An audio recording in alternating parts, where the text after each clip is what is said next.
She scrubbed the marble floors with trembling fingers while the real owner of that mansion sat just a few feet away, sipping imported wine, mocking her. Please don't forget to subscribe to our channel so every move. No one knew the truth. The girl they called Maid was the daughter of the man who built that very house, the daughter they thought had died. But the past was about to resurface, and with it, a revelation that would shake everyone to their knees. Precious was only 17 when her world turned upside down. Her earliest memories were not of luxury or love, but of pain and loss. Her mother died in a tragic car accident when she was 5. Her father, a wealthy businessman, disappeared mysteriously just days later. With no known relatives, she was shuffled from one family to another like a forgotten parcel. Eventually, she was taken in by the Adebanjos, a seemingly kind, upper-class family in Ikoyi, Lagos. But their kindness had limits. They promised her school. Instead, they gave her chores. They promised care. Instead, she became a servant in their mansion. At night, she slept in a cramped store under the staircase. During the day, she cleaned rooms, washed cars, and served guests who barely noticed she existed. Yet, Precious never complained. She was quiet. Observant. She noticed everything, like the locked door upstairs that no one ever entered, or the dusty photo frame in the dining room that curiously had a photo missing. She never asked questions, but something always told her she didn't belong here, not as a maid, not as someone to be ordered around. One evening, while dusting the shelves in the Adebanjo's study, she came across an old drawer that had always been locked. That day, it was slightly ajar. Inside was a stack of letters tied with a blue ribbon. What caught her eye was the name on the envelope, "To my daughter, Precious." Her hands shook. The handwriting was familiar, almost like something from a dream. Before she could read further, she heard footsteps. She hid the letter inside her pocket and resumed her cleaning like nothing happened. But her heart was racing. That night, she read every line of that letter under the dim light of her tiny room. It was from her father. He was alive.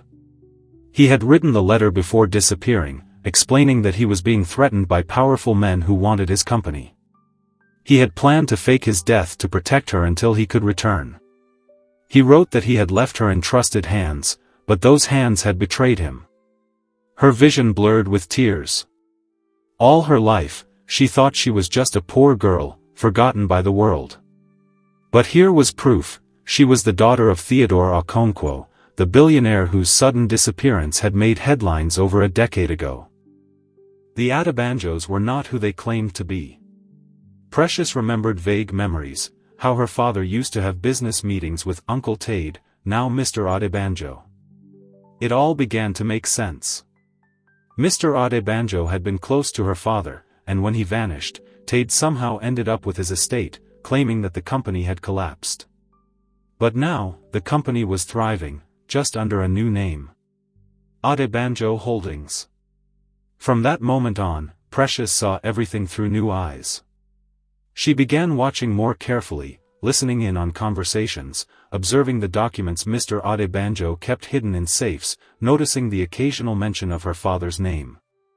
She started documenting everything, secretly taking pictures with an old phone she had managed to hide. She knew the truth now. But who would believe her? She had no voice. No power. As if fate hadn't punished her enough, things got worse. Mrs. Adebanjo, cold and suspicious, accused Precious of stealing a necklace that had gone missing.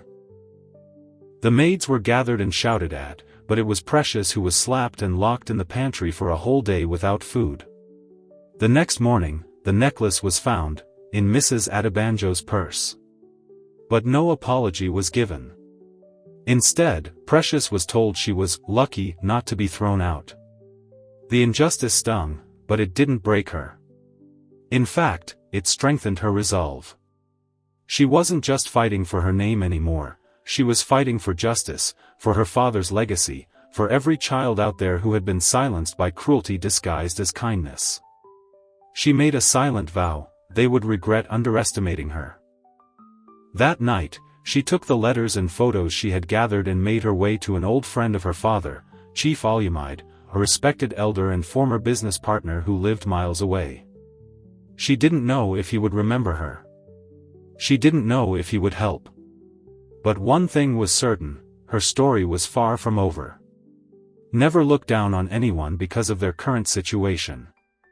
Life has a way of flipping the script.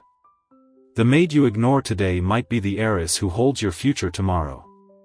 Previously, Precious discovered hidden letters proving she was the daughter of missing billionaire Theodore Okonkwo. After years of mistreatment in the Adebanjo household, she began piecing together the truth about her past. But now, with secrets in hand, she's heading to the one man who might still remember her father, and believe her story. With trembling hands and a small nylon bag clutched tight, Precious boarded a dusty interstate bus at dawn. The journey to Abeokuta, where Chief Olumide lived, was long and bumpy.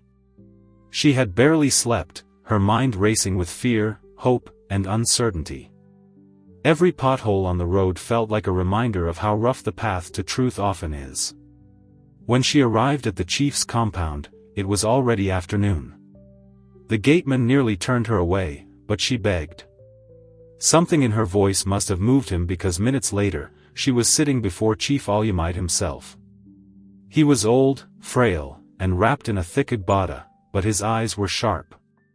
At first, he didn't recognize her. But when she showed him the letter, everything changed. He remembered her father. He remembered the betrayal. And for the first time in years, someone finally told Precious the full truth. Chief Olumide revealed that Theodore Okonkwo had been a visionary, respected, generous, and powerful. But he had enemies, including his business partner and close friend, Tate Adebanjo. When Theodore refused to hand over full control of their oil and construction empire, things turned sour. Then came the car accident. Everyone believed Theodore had died. But Chief Olumide had suspected foul play for years. He believed Theodore faked his death to protect his daughter after threats were made against her life. But the plan went wrong. Theodore never returned. And Tate Adebanjo? He seized everything, properties, shares, documents, declaring bankruptcy on Theodore's behalf and rebranding the entire company under his own name. Precious listened in silence, fists clenched. Her life had been stolen. Her father's legacy, erased. And her identity, buried under layers of lies. Chief Olumide promised to help her, but cautiously. This wasn't just about money. It was about power. And the Adebanjos wouldn't go down without a fight. For the next few weeks, Precious stayed with Chief Olumide. He enrolled her in a small finishing school in Abeokuta and hired a retired detective to help them gather legal evidence. Precious also began learning how her father's company worked, reading old reports, board documents, and partnership deeds. Slowly, the girl who once cleaned toilets in silence began to grow into the woman her father had raised her to be. She found an old family album among the chief's archives, with photos of her as a baby in her father's arms, smiling beside a grand black SUV. Her mother, elegant and strong, stood beside them. That was the proof she needed to remember who she was. Precious Okonkwo. Not a maid. Not a nobody. A name that once meant something. And now, she was ready to make it mean everything again. With Chief Olumide's help, Precious filed a quiet petition at the Corporate Affairs Commission to investigate the suspicious re-registration of Okonkwo Enterprises as Adebanjo Holdings. They dug into tax documents, old memoranda, missing shares, and forged signatures. They found everything. The truth was ugly: forged death certificates, manipulated board decisions, and even documents showing that her father had transferred guardianship to the Adebanjos out of fear, not trust. The Adebanjos were living off stolen legacy. Precious stood one last time in front of a large mirror in the chief's house. Her hair was neatly braided, her dress clean and pressed, her back straight. She no longer looked like a maid. She looked like a woman ready for war. One early morning, 3 black cars rolled into Ikoyi. Precious stepped out of the last one. No longer in uniform, no longer carrying mops. She was back. But this time, she wasn't alone. With the chief beside her, 2 lawyers behind her, and evidence in her bag, she walked straight to the mansion where her suffering had once begun. It was time the Adebanjos learned the truth. When life takes everything from you, it's not the end, it's the preparation for a comeback. The fire that tries to burn you can also forge your strength. Be patient. Your time will come.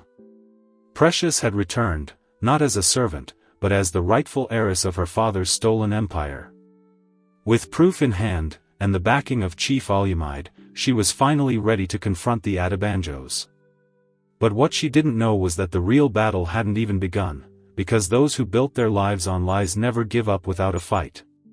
Scene 1, the house that once broke her, 0:30 to 4 o'clock. It was the same mansion. The same golden gates. The same walls that once echoed with commands and insults meant to break her spirit. But now, she was not that frightened girl anymore. As Precious stepped into the compound, the house help stared in shock.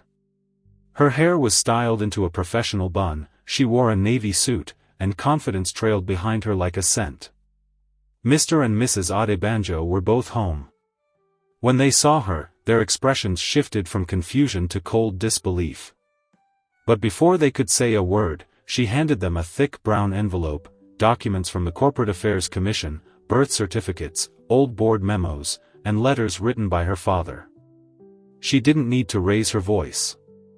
The truth did all the talking. For the first time, the Adebanjos were speechless. And for the first time, Precious left that house through the front door, head held high. The confrontation had only been the beginning. The next step was reclaiming what was rightfully hers, Okonkwo Enterprises, now operating under the stolen identity of Adebanjo Holdings. Chief Olumide and his legal team submitted a formal petition to the High Court in Lagos. A full audit of the company's registration and assets was requested. The story leaked to the press, and the headline hit major blogs and newspapers within days. Young Maid emerges as heiress to Billionaire's empire, corporate theft allegations rock Lagos elite. The internet exploded. Some believed her. Some didn't. But the pressure had begun. The company's board, previously loyal to Mr. Adebanjo, started to ask questions. Investors grew nervous. Employees started remembering old rumors about Mr. Okonkwo's sudden disappearance. Slowly, the tide began to turn. Precious attended her first board meeting flanked by lawyers and 2 armed escorts.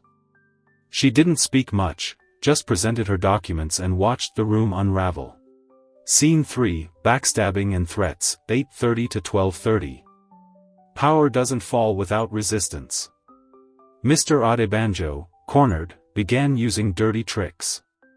Precious received anonymous threats.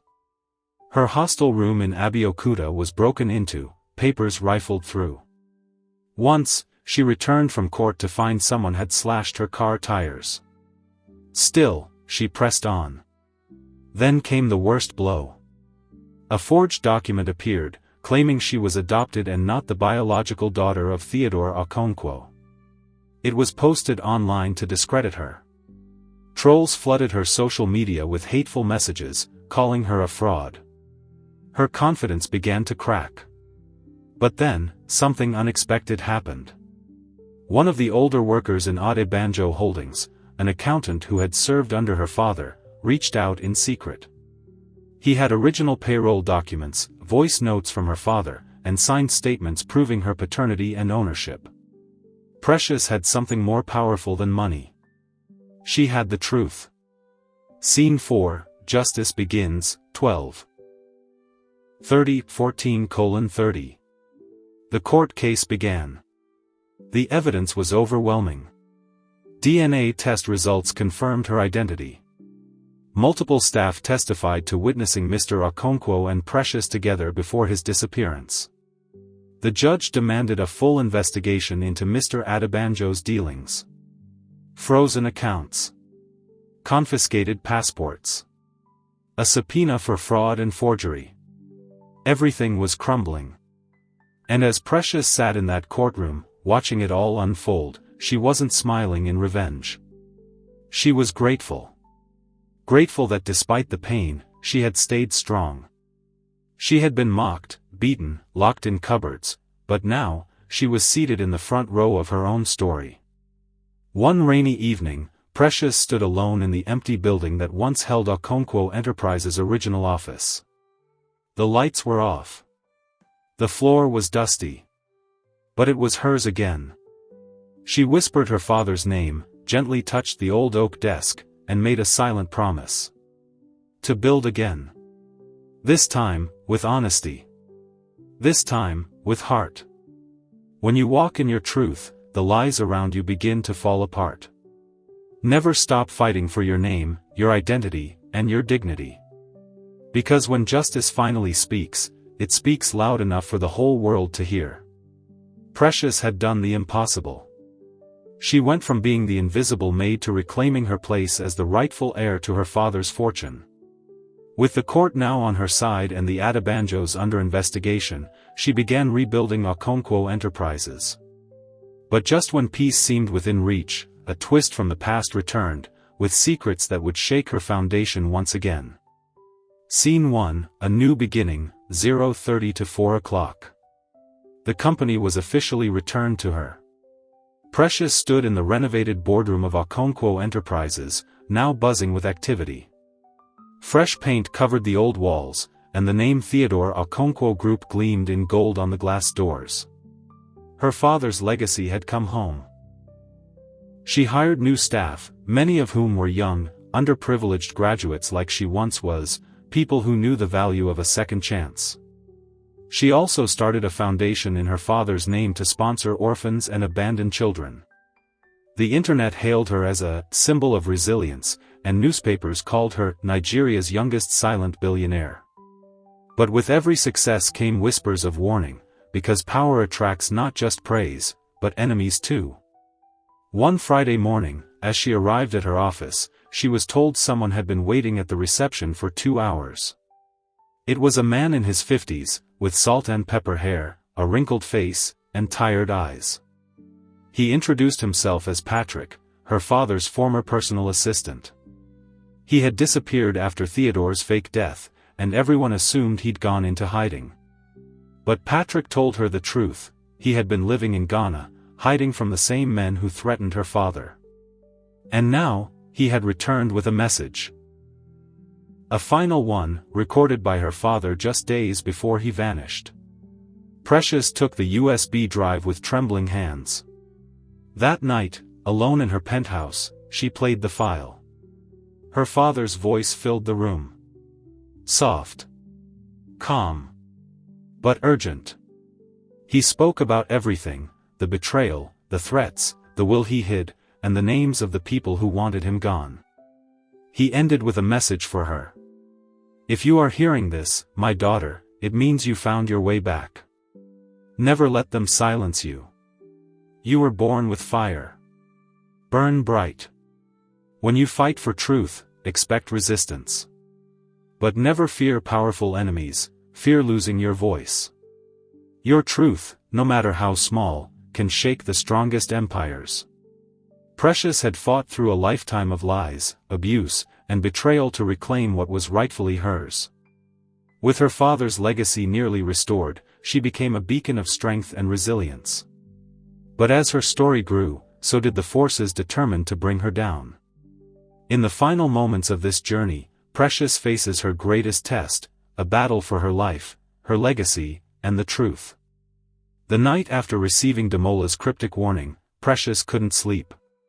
She knew the enemy now: he wasn't just a businessman, he was a puppet master. And just like that, the target on her back grew larger. The threats weren't just words anymore. She couldn't ignore the warning signs any longer. Her security team reported that her car had been tampered with. The apartment where she lived had been broken into, though nothing was taken.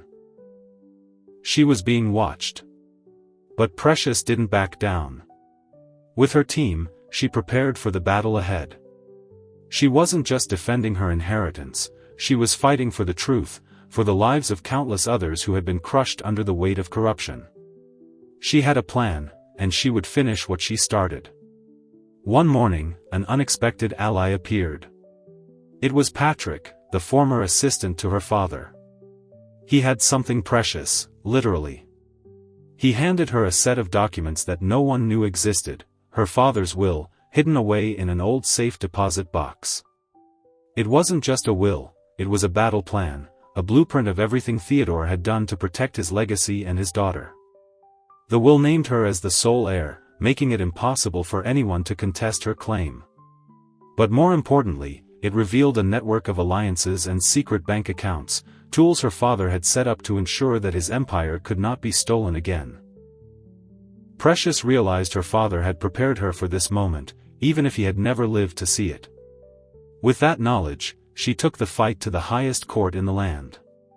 Damola, the puppet master, could no longer hide behind his wealth and influence. The courtroom was packed. It wasn't just about her now, it was about everyone who had ever been silenced. The public had been following the case, and Precious was no longer just a name on a document. She was the face of justice. She presented the final evidence, the will, her father's encrypted messages, testimonies from former workers, and her own journey. The case was airtight. Damola, despite his power, could no longer control the narrative. And when the judge banged the gavel, the verdict was clear: Okonkwo Enterprises was hers. The corruption that had lasted for years was finally exposed. Damola was arrested, and the Atabanjos were charged with conspiracy, fraud, and theft. The country watched as the powerful fell, and Precious stood tall, no longer just a daughter, but a leader in her own right. Precious stood in the boardroom once again. But this time, she wasn't just taking control of her father's company, she was reshaping it. She hired leaders who shared her vision of fairness, transparency, and empowerment. Together, they turned Okonkwo Enterprises into a beacon of hope, a company that would create jobs, provide education, and support communities that had been ignored for too long. Her father's legacy had been resurrected, and it was no longer about wealth or power, it was about giving back. She used her resources to fund the Precious Okonkwo Foundation, helping young women from underprivileged backgrounds find education, healthcare, and opportunities they never thought possible. Precious had won, not just for herself, but for everyone who had ever been told they didn't matter. As Precious stood before a group of graduates at a ceremony hosted by her foundation, she spoke not as a billionaire, but as someone who had walked through fire and come out stronger. "I want to tell you all something I've learned," she began, her voice steady and strong. "It doesn't matter where you start. It doesn't matter who tries to bring you down. What matters is that you keep standing. Keep fighting. Your story isn't over until you say it is." She smiled, her heart full. She had walked through betrayal, loss, and danger, but she had come out on top, stronger and wiser. And now, she was ready to pass on the lessons she'd learned. Final notes/conclusion. Precious's journey had come full circle.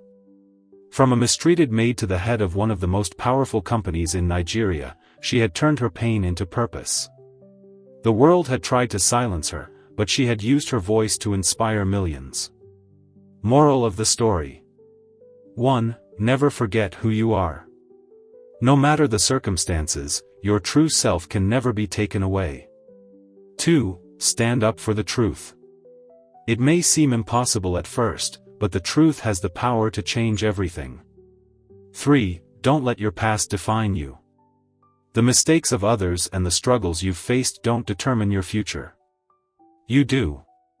4. Help others along the way. Success is only meaningful when it's shared. Use your strength to lift others up, just as you've risen. Call to action.